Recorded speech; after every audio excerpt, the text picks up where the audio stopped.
Ära ole nüüd nii torssis, see on ju tegelikult lihtne. Sul on hea öelda, sul ei ole ju breketeid. No enam tõesti ei ole, aga sa ju tahad ka ilusat naeratust, seega hakkame pihta.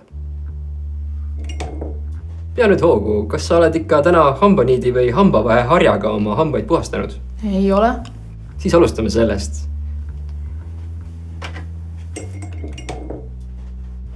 Sa võid vaheharja enne kasutamist natuke pastaga kokku teha. Okay.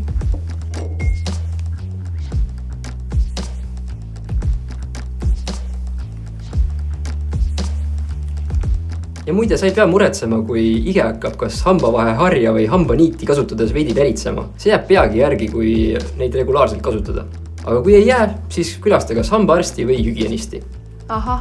Ja kuna sul on breketid, siis pead kasutama ka spetsiaalselt peenikese tugevdatud otsaga hambaniiti või väikest hambavahe harja. Valmis? Kas nüüd hakkab pesema? Hakkame pesema. Näita, millise sa valisid? Sellise. Mulle meeldib pehmete harjastega. Väga õige. Võidki valida, milline sul endale sobib. Kas pehmete harjastega, spetsiaalne vaoga breketite hambahari või elektriline hambahari? Mis sul endale meeldib? Oota, aga kui palju ma pean seda panema? Pane hernetera suurune kogus ühe hambakaare kohta, sest kõigepealt pesed puhtaks ju ühe hambakaare ja siis teise. Ja harjates tee selliseid lühikesi edasi-tagasi liigutusi. Kas niimoodi? Ja just. Ja harjates keera hambahari natuke breketide suhtes viltu.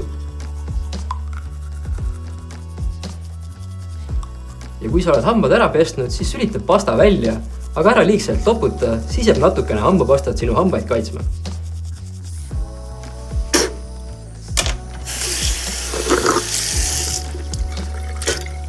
Nii, kas nüüd on puhtad? Tundub küll.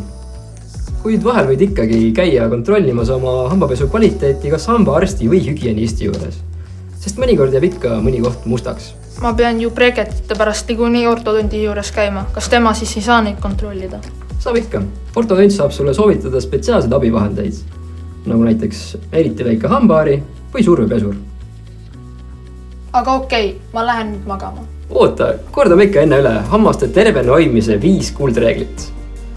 Vaata, et valid tervislikud toidud ning ei söö palju magusat. Väga oluline on anda hammastele puhkust. See tähendab, et söögikordade vahel ei tohi näksida. Kui juua tahad, siis joo vett. Igal hommikul ja õhtul pese hambad korralikult puhtaks. Ja vaata, et tuled ikka kord aastas mulle ka külla.